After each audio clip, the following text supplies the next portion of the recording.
Sean and I became neighbors a few years way back in the little small town of Spruce Grove, and Sean found out that I owned a distillery, so we became chatting and became more friends. And I went to a few different whiskey events, and Sean was there, and then we just became more and more friends. And I found out that Sean had this extensive knowledge about whiskey, so I had him in here for some tastings and to help me do some proofings, and it just went on and on and on from there. We released our 5-year-old whiskey last year, and I had a few special barrels, and I thought to myself, you know what, there's lots of blends out there, and we don't really have a blend yet. So I was thinking to myself, we need to do a blend. So I'm sitting down thinking, and I'm like, well, what better guy to help me do a blend would be Sean. So Sean and I came into the distillery. I'm like, hey, you want to do a blend? He's like, heck yeah, instantly. So I gave Sean free reign of the barrel house, and this is what we came up with, was the Dark Cloud. Yeah, Chris has been a huge supporter of everything I've done since we became friends. My podcast that I have, he's given us pretty much every whiskey release Hansen has had. We've talked about it on the podcast, and then from there with my website launching, he was supportive of that. And then like he said, brought me in, helped proof down some special releases and pick out the perfect ABV for that. And with that, this year it's time to make Dark Cloud whiskey, and so we did.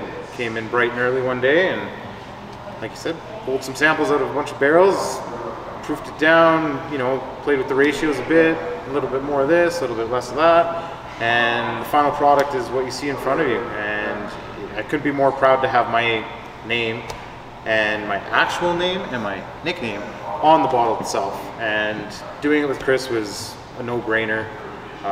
Like the back of the bottle says, we were neighbors first, then we became friends, and now we're partners, and it's the simplest way to put it. And I'm very proud to have my name along with Chris's, my nickname, and Hansen Distillery on the bottle. So bringing in Sean into the distillery was super easy. We're both ex-oil, or I'm ex-oil patch, he's still in the oil patch, so I guess it's just like it's an unwritten brotherhood that we both know. We both think the same, and so having Sean come to the back of the distillery was just like having my own brother in my house. I loved having the whiskey knowledge that Sean brought with the flavor profiles with making the blend. That was the key that Sean brought to the table, is that he knew different flavors and profiles of barrels, and he brought that all together with the blend. Yeah, it's pretty simple for me. Obviously I drink every kind of whiskey there is. So yeah, I do have some experience with blends, especially, and what I like to find in blends. And Chris gave me full reign. He said, we'll proof this at whatever you want, we'll ratio it to whatever you want. And we sat down, and the original one that I blended at home, actually, out of bottles that I just had, and I came in with that kind of ratio written down, and Chris pulled out of the barrels, and we used that ratio, and then we tasted it, and it just wasn't right. It just didn't sit perfect. So we played around with a couple of the barrels, lowered one, raised one in the percentages, and came out with this. And we cast strength on this, I think, was like 62.7%. We proofed it all the way down to 45, trying to get the right proof. Obviously not everybody likes drinking cast strength. In the end, it came down to, it has our names on it. It's a small release, so we said, nah, let's just do it where it was. 60% is what we ended up on, and that was perfect for getting the finish to be lengthy and the full flavor impact of all the different barrels and grains that are in there. And yeah, I think it's exactly where it needs to be. You can put a little bit of water, ice cube on it, works perfect. A lot of people are drinking bottles of it straight, and that's fine. I'll sip it straight. If I'm cooking, I'll pour it on a glass with ice, and it's perfect. It wasn't just that easy of just blending in the morning. We tried lots of whiskey, and I don't think that I drove home that day after we were done blending, because it was a little bit fun. So yeah, it was a super fun thing to go through, to experience. Pulling barrels, samples, playing with the ratios. It did take a while to actually narrow it down, and then of course writing everything down, every try, every attempt, and then scratching it out and going back. So yeah, it took hours and hours of work to get it done, and then obviously we just took those numbers and expanded them. Chris did all the math. Hopefully it was right, tastes right, so it must be. And the end product, we came in about a month later and put it into a big barrel and let it sit for a bit, let everything marry together. And then a month later after that, came in and bottled it. And they were giving me a hard time when we were proofing it down because I was, or when we were blending it. They gave me a hard time when we were blending it because I was actually 3 decimal points. They're like, what? And I'm like, yep, to the T, buddy. I'd say we probably had 6 or 7 for sure, like different aspects, and then a little tweaks here and there that we didn't kind of write down until we tried it. So probably in all we tasted 10 or 12 different variations. Obviously as you get closer to the end product, you narrow it down more and more precise. And yeah, the biggest change was I'm a sherry cask lover, so I wanted a lot of sherry, and it was the highest part of the ratio, and we tasted it, it just wasn't right. It was too sherry, it took over everything. So the biggest change was we took that down to the second most prominent in the ratio and brought the port up, and yeah, it just worked out fantastic. Blending with Sean was absolutely a blast. I wouldn't probably blend again without Sean, to be honest with you. So he's the master blender now, so I have to have Sean in the house all the time now. So I am a very one-noted distiller. I love rye whiskeys, and doing something like this was pushing me out of my box a little bit, so I enjoyed doing it. Yeah, for me, like I've played around with samples at home, made infinity bottles that everybody does, and I've never actually played around with rye. So coming in here and using almost exclusively rye with a little bit of triticale to make it a single grain, which is what I wanted. Yeah, it was unique for me. I never ever had that in my history before, but it was a lot of fun and really eye-opening. And obviously working with a quality spirit is easy. Yeah, absolutely. It's just not a straight single barrel rye whiskey. It's got 5 different barrels all added together and 2 different grains to make this bottle of special whiskey. This launch is super special to me because it's our first blend, and it's my first collaboration with a good friend. So that's why I wanted to do something super fun and super cool with a friend, and that's why this launch is cool. For me, it's a little special as well. I mean, this process started in February. The bottling was done probably a month and a half ago, but then we decided the release date should be on my 40th birthday, so that makes it special for me. It's my 40th birthday, and I'm giving people gifts of whiskey. So it's been a long bunch of days waiting to get this out. Yes, it has been very hard to keep it a secret for as long as it has been, even in bottle or even before that. There's 3 bottles that have already been released in the blend of this right here. So we have our Hansen Northern Lights 5-year-old whiskey, which is our straight rye whiskey, single barrel. So that's a ton of spicy rye notes that this bottle holds. And then we also have our port finish whiskey and our sherry finish whiskey. So those 2 notes also play a great part of how this whiskey tastes in the blend together. And then I have two whiskeys that haven't been released yet. A special collaboration with our friends down south, hint hint, and our triticale, which we might be releasing sometime in the near future here. So all of those together played a great part in the blend of this whiskey. Yeah, obviously the port and the sherry, if you own those bottles already, you'll be able to pull those characteristics out of this bottle as well. That sweet wine finish comes through with that spice rye backbone. And then, yeah, I can taste the triticale on it. So if you can pull that extra sweetness out of it that's not a wine sweetness, and kind of think, what is that? That's probably the triticale shining through, and it's like Chris said, it's a sneak preview of stuff to come in the very near future. Yeah, so we got lots of stuff hiding in our warehouse. So this blend is, I think, the start of a future little bit of blending program we're going to have in-house here. So you'll see more to come. Triticale is one of the grain components that's in this whiskey here. Oh my gosh, that's like 7 years back, I tasted a triticale whiskey, and I have never tasted this before in my life. So I went and checked it out, and it's a rye wheat cross, a hybrid of a grain. And I really love how the sweetness and the spicy blended together. They mingle so well. Yeah. So to me, the triticale grain, I wanted to do that myself. I wanted to bring some of that out. So we have been aging our triticale in our rye barrels, and they are coming up on just over 3 years old now. So I'm going to be doing some more tasting, and soon in the future we're going to have this triticale being released. Yeah, I'm super excited for it. I knew there was triticale in here. Obviously, hanging out at the distillery, Chris has let me, you know, taste some of the barrel samples even as far back as a year ago, and even then it was great. So when we pulled it for this, and it was over 3 years old, that 1 year with the crazy summer and then the weird winter we had, it really affected that barrel, and it was a no-brainer. We pulled it, and yeah, it was like literally rye spice with a hit of sweetness, and it was, so yeah, that's perfect. That's what we need as that final component to go into the Dark Cloud whiskey. Hey guys, I'm Chris, your master distiller here at Hanson Distillery, and today we're going to be doing some tasting of this new Dark Cloud whiskey blend. I'd like to pass it over to my good friend, Sean. Hey, it's Sean. It says so right here on my shirt.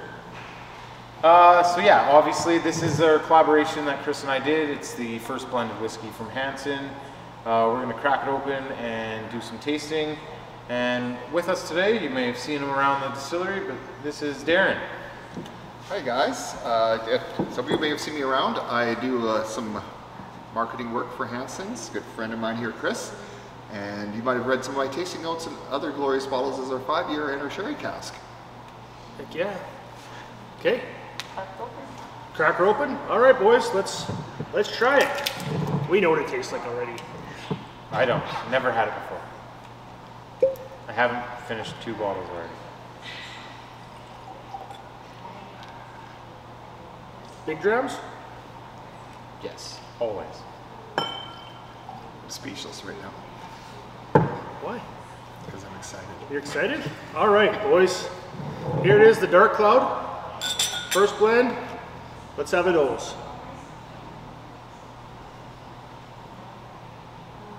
Right off the hop, you get that spice rye, classic Hanson note as the backbone.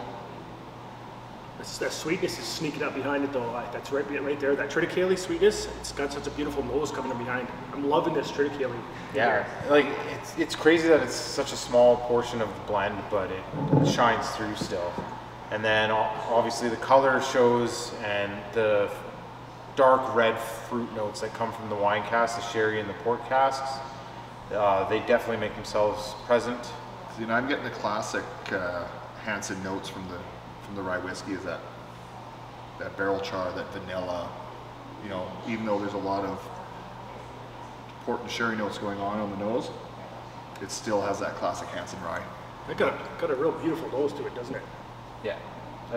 When I first went home with the bottle of this, I nosed it for probably an hour before I even took a sip, just to get really acquainted with it. You leave it sit for a few minutes, 20 minutes or so. It does change a bit as the, obviously 60% is a high ABV. Kind of the ethanol wafts off a bit, and then you get darker and deeper into the notes. Get those red fruits coming through. Yeah, the classic vanilla, caramel, spice from the Hanson rye. I'm almost getting a bit of like a sticky toffee pudding. That was going to be my next, exactly. And for 60%, actually, the ethanol nose in that is. No, you notice it's there, but it's not like you think it should be. Yeah, it's not like a lot of 60% that I've had before. And great legs on the dram too. Beautiful eggs. All right. Are we drinking this? Should we drink it? Let's drink it.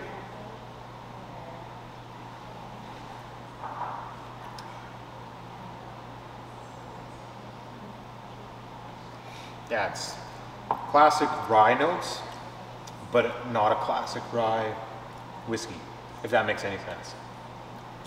Spiciness of the rye, then I got a port, and then I got a sherry, and then I got a little bit of a sweetness tail that just lingers on the tail end of it. Yeah, it gives me like an after dinner vibe. Like I'm done the meal. Sometimes I might want a little cheese or something, but this is something where if I was going to have a port or a sherry and a scotch or cigar, like you can combine it all at once.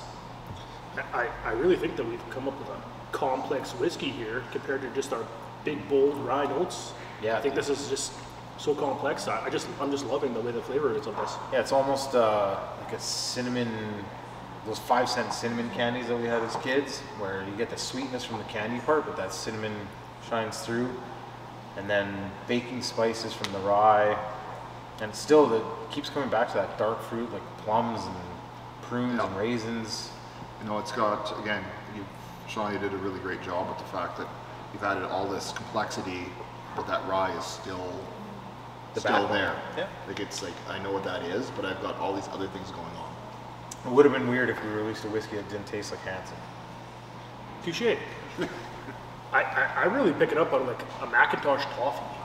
Yeah, and I think that's our rye and our new barrels that brings that through, but it's just really popping on this. And a lot of the 5-year that's in there that has that natural medicinal cherry that you get off the barrels really accentuates the port and the sherry in it as well. Like, it's a really good match. Yeah, I find almost like an apple crisp with vanilla icing or ice cream that's melted on it. More in the nose after you've sipped it and go back to the nose. And some of that spice wears off because it's stuck on your palate. So then you get more of that, well, not like bready, but like there's that grain quality to it. That triticale, I can find it. It has such a nice long finish to it. That's what I'm really enjoying about this blend. It's a whiskey for cheese and or cigars. Yes. It does hold up to cigars very well, I know from experience. Don't drink it with water. Drink it with water, not with water. You can drink it however you want, it's your whiskey. Whiskey tasting is very subjective, so everybody's palate's different, everybody's nose is different. My wife, when she smells this and noses it, she gets all the sweetness, whereas I get a lot of that rye backbone. I've heard people that have had sneak peeks at this, you know, somebody pulled a pine note out of the nose and then they got a little bit hit of the dill off it, which dill can be a traditional rye note. I don't find it off the Hansen rye very often at all. But then again, I mean, it could be barrel interaction. It could be that little bit of triticale in there interacting with the 5-year and then some of the sweetness. And just, I mean, you could come out of the woodwork and say you smell juniper and it's not wrong. I might not get it, but no, it's so subjective. And it's also because of this, we're all coming from single barrels, is that each of those barrels have their own characteristics, which you can say with a brand new American oak and rye interaction, you're going to get some classic notes like vanilla, baking spices, maybe a little bit of cherry, but that wood has its own life. And because this is a blend, there's all these other barrels, they're all single barrels being blended together, is you're going to get that interaction that is it maybe typical, or someone's got a super sensitive palate, you're going to pick up on stuff we aren't. It's really just, it matters whether or not you like it. Yeah, I mean, we would love to hear from you and drop us a line either on social media, Instagram, or send us an email on my website. This will be going up as a review on my website. Weird reviewing my own whiskey, but I will. 10 out of 10. Already know that. On a 5 scale? Yeah, 10 out of 10 on a 5-star scale. But yeah, I mean, we love hearing feedback, especially since this is such a unique first thing that has come from Hansen. First blend, first mixture of barrels, non-single cask release. Definitely drop us a line, let us know what you feel, what notes you're getting from it. If you find watermelon on it, well, we want to hear that. What even you might want to see next? We'd like to do some more blending as well. We blend multiple triticale barrels together. Good, yep, we could have Got some single malt you guys might be interested in. What was that, single malt? Yeah. So, me as a distiller, I have a passion for making the alcohol and then seeing it come together with the aging of the whiskey barrel. And I truly enjoyed sitting here and drinking with both of you guys and hearing how the flavors have come out in the different barrels, and everybody's got their own different perspective on what it is. But it's very humbling to hear that you guys enjoy my passion into a barrel. I truly enjoy that. So cheers to you, and cheers to the blend, Sean. I hope this is a good one.